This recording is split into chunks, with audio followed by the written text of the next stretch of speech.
మిత్రమా, కన్నీటి వీడుకోలు. రచయితల సంఘం జీవిత సభ్యులు, ఎన్నో సంఘాలకి legal adviser doctor GVNRSSS Varaprasad గారు నేడు స్వర్గస్థులయ్యారని తెలియజేయడానికి చింతిస్తున్నారు. నేడు అనగా డిసెంబర్ 29, 2024 ఆదివారం రోజున వారు పరమపదించడం జరిగింది. ఆయన ఆత్మకు శాంతి చేకూరాలని కోరుకుంటున్నాను. హఠాత్తుగా వారు మరణించడం జరిగింది. కారణం ఏంటని కనుక్కుంటే వారికి ఏదో లంగ్స్లో ప్రాబ్లం వచ్చిందని, దానికి సంబంధించినటువంటి ఏదో ట్రీట్మెంట్ జరిగితే బాడీ అంతా కూడా రియాక్షన్ అయ్యి విషపూరితంగా మారి వారు చనిపోయారని చెప్పి తెలిసింది. విజయవాడలోనే వారి అంత్యక్రియలు జరగనున్నాయి కూడా తెలిసింది. అవి రేపు జరుగుతాయని వినికిడి.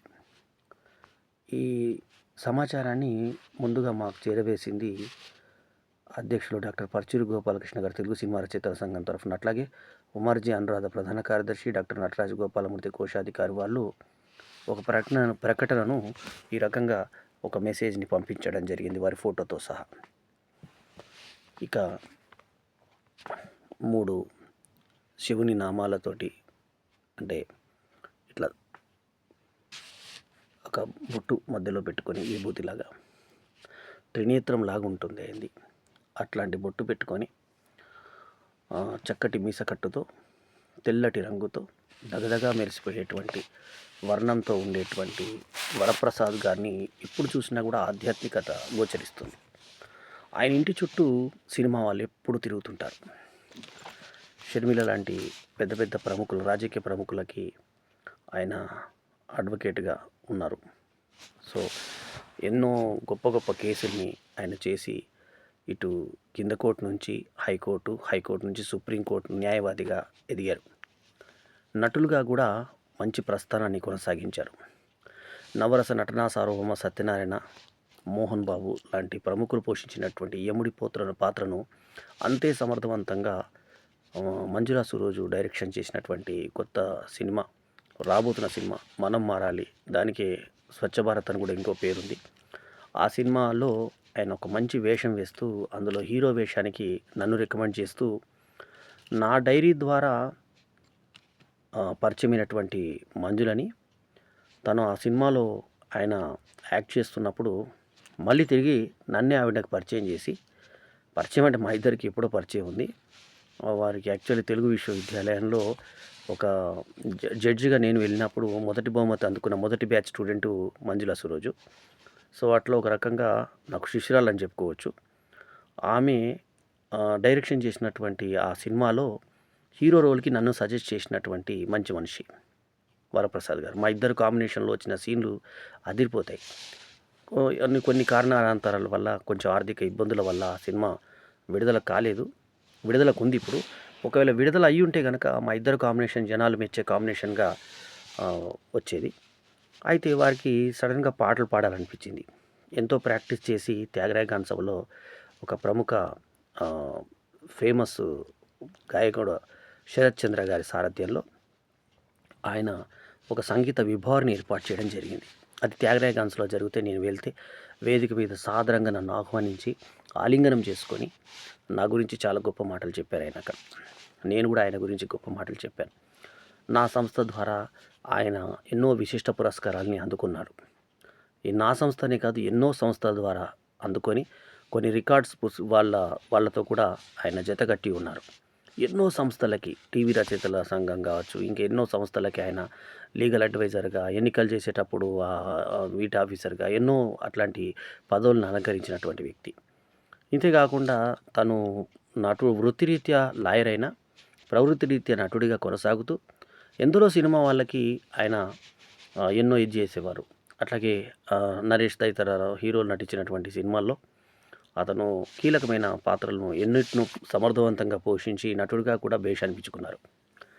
మొట్టమొదట ఆయన్ని రచయితల సంఘంలో లీగల్ అడ్వైజర్గా చూసినప్పుడు చాలా హుందాగా నడుస్తూ వచ్చి ఆయన మాట్లాడే తీరు అదంతా కూడా ఆకట్టుకునే విధంగా ఉండేది. అట్లా నాకు అనుకోకుండా నాకు ఒక్కసారి అయితే టచ్ అయ్యాము. మా బల్యం సినిమా మీడియా డైరెక్టరీలో మొదటి పేజీలో ఆయన ఉండేవారు. అప్పటికి ప్రైస్ తక్కువున్నా గూడా ఆయన ఎక్కువ అమౌంట్ ఇచ్చి దాదాపు 11,000 రూపాయలు ఒక పేజీకి వెచ్చిస్తూ అడగకముందే 6 నెలల ముందు ఆయన ఫోన్‌పే చేసేసేవాడు. అసలు ఆయన అమౌంట్ అంటే ఇంక మాకు టెన్షనే ఉండేది కాదు. అట్లాగే ప్రోగ్రామ్ పెట్టుకున్నా కూడా 11,000 వేసేవాడు. 10, 11 ఇంతే, ఈ రెండే సంఖ్యలు ఆయనకు తెలిసినవి. ఎప్పుడు కూడా 10 దిగి రాలేదు. సో ఆ గౌరవం కూడా ఎట్లా ఇచ్చామంటే డైరీ కూడా తీసుకునేవాడు కాదు. ఎప్పుడో మనమే తీసుకెళ్ళి ఒక 3 సంవత్సరాలు 4 సంవత్సరాలు తీసుకెళ్ళి ఇయడమే. మధ్యలో ఒక పీఠాధిపతి అయ్యాడు. శ్రీకాకుళం సంబంధించినటువంటి ఒక దేవాలయానికి, అక్కడ ఒక మఠానికి పీఠాధిపతి అయ్యి, అది సంతోషంగా నాకు ఆ ఫోటోలు అవి పంపారు. అది నేను యూట్యూబ్లో కూడా పెట్టడం జరిగింది. తర్వాత ఇక్కడ మనం ఇందిరానగర్, కృష్ణానగర్కు పైన ఆ వాటర్ ట్యాంకుల దగ్గర ఆ ఏరియాలో ఆయన ఒక ఇల్లుని రెంట్‌కి తీసుకునడం జరిగింది. అది ఆఫీస్ అనమాట. అక్కడ కలుసుకునేవాళ్ళం. ఒక పెద్ద కారు ఉండేది. ఆ కారులో నన్ను కూర్చోబెట్టుకొని అటు ఇటు తిప్పేవారు. ఆ తర్వాత సినిమా ప్రివ్యూ షోలకు తీసుకెళ్ళేవారు. ఎందరో ప్రముఖులు ఆయనకు పరిచయం సినిమా ఫీల్డ్‌లో. ఆయన చుట్టూ ఎంతోమంది నటులు చేరేవారు. ఎంతోమంది నటులను ఆయన దగ్గర చూశాను నేను. సో చాలామంది అతి సన్నిహితంగా ఉండేవాళ్ళు. సినిమా ప్రముఖులు చాలామంది ఎవరు లీగల్ ప్రాబ్లమ్ వచ్చినా ఆయన దగ్గరికే వచ్చేవారు. అట్లా తల్లో నాలుకలా అందరికీ మారినటువంటి వ్యక్తి. ఎన్నో సమస్యల్ని పరిష్కరించి అందరితో స్నేహపూరితమైన వాతావరణంతో ఆయన వెళ్ళేవాడు. సో అటువంటి వ్యక్తి ఆయన జీవితంలో ఒక మంచి భాగం కాగలిగాను నేను ఒక ఫ్రెండ్‌గా, ఒక సోదరుడిగా. ఎందుకంటే ఆయన చాలా గౌరవించేవాడు. బల్లెం సినిమా మీడియా డైరెక్టర్‌గా గానీ, బల్లెం వేణుమాధవ్ ఆర్ట్ థియేటర్ సాహితీ, సాంస్కృతిక, ఆధ్యాత్మిక మరియు సంఘ సేవా సంస్థ కార్యక్రమాల్లో గానీ చురుకుగా పాల్గొనేవాడు. ఎంత దూరం ఉన్నా, విజయవాడలో ఉన్నా, హైదరాబాద్‌లో ఉన్నా, తను రాలేకపోయినా ఢిల్లీలో ఉన్నా, చెన్నైలో ఉన్నా, ఏ కోర్ట్‌లో ఉన్నా కూడా, ఎంత పెద్ద పనిలో ఉన్నా కూడా నాకు ముందు దాని సంబంధించినటువంటి ఆ కార్యక్రమ సౌజన్యాన్ని మొత్తం ముందు పంపించేసేవాడు. ఏ రోజు ఆయన దీనికి లెక్క గతంలో ఇచ్చాను కదా, దానికి అట్లాంటివి ఎప్పుడూ మాట్లాడేవారు కాదు. ఈ ఏడాది నాకు నిజంగా చాలా బాధాకరమైంది. మా నాన్నగారు బల్లెం రంగస్వామి గారు సెప్టెంబర్ 12న ఆయన పరమపదించడం జరిగింది 2024 ఈ సంవత్సరంలో. అట్లాగే మా గురువుగారు వల్లభనేని జనార్దన్ గారు కావచ్చు, తర్వాత మా గురువుగారు ఫైనాన్షియల్‌గా నాకు ఎంతో హెల్ప్ చేసి నా సంస్థ వేణు ఫిలిమ్స్ నిలబడడానికి కారణమైనటువంటి లయన్ ఏ విజయ్ కుమార్ గారు, అట్లాగే రచయిత్రి మాకు ఎంతో పరిచయం ఉన్నటువంటి కోటేశ్వరమ్మ గారు, అట్లాగే ఇప్పుడు డాక్టర్ జీవీఎన్ఆర్ఎస్ఎస్ఎస్ వరప్రసాద్ గారు, ఇలా వీరందరూ కూడా ఈ సంవత్సరంలోనే పరమపదించడం చాలా బాధాకరం. సో ఎంతో మందిని పోగొట్టుకున్నాను 2024లో. ముఖ్యంగా మా నాన్నగారి లోటు తీర్చుకోలేనిదైతే విజయ్ కుమార్ గారు కానీ, వరప్రసాద్ గారు కానీ, కోటేశ్వరమ్మ గారు కానీ, వీళ్ళందరూ కూడా ఆత్మీయ బంధువులు. సో వీళ్ళందరూ చనిపోవడం చాలా బాధ కలిగించింది. సో ఈ 29 వెళ్తూ వరప్రసాద్ లాంటి ఒక మంచి మిత్రుడిని కోల్పోయేలా చేసినందుకు చాలా చింతిస్తున్నాను.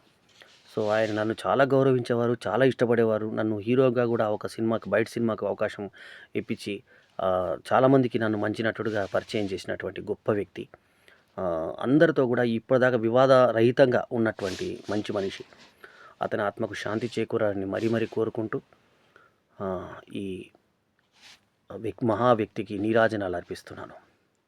మా బల్లెం వేణుమాధవ్ ఆర్ట్ థియేటర్ తరఫున, వేణు ఫిలిమ్స్ తరఫున, మా స్పర్శ యాడ్స్, తర్వాత సిరి యాడ్స్ తరఫున, తర్వాత మా వాట్సాప్ గ్రూపులు బల్లెం ఫ్రెండ్స్, బల్లెం ఫ్యాన్స్, బల్లెం సెలబ్రిటీ, సినిమా దోస్తుల తరఫున, మరి కస్తూరి పబ్లికేషన్స్, మా బల్లెం సినిమా మీడియా డైరెక్టరీ తరఫున, అన్నిటి తరఫున, మా అభిమాన సంఘాల తరఫున వారికి మరీ నివాళులు అర్పిస్తూ ఆయన పవిత్ర ఆత్మకు శాంతి చేకూరాలని కోరుకుంటున్నాను. ఓం శాంతి శాంతి శాంతి. మీ బల్లెం వేణుమాధవ్.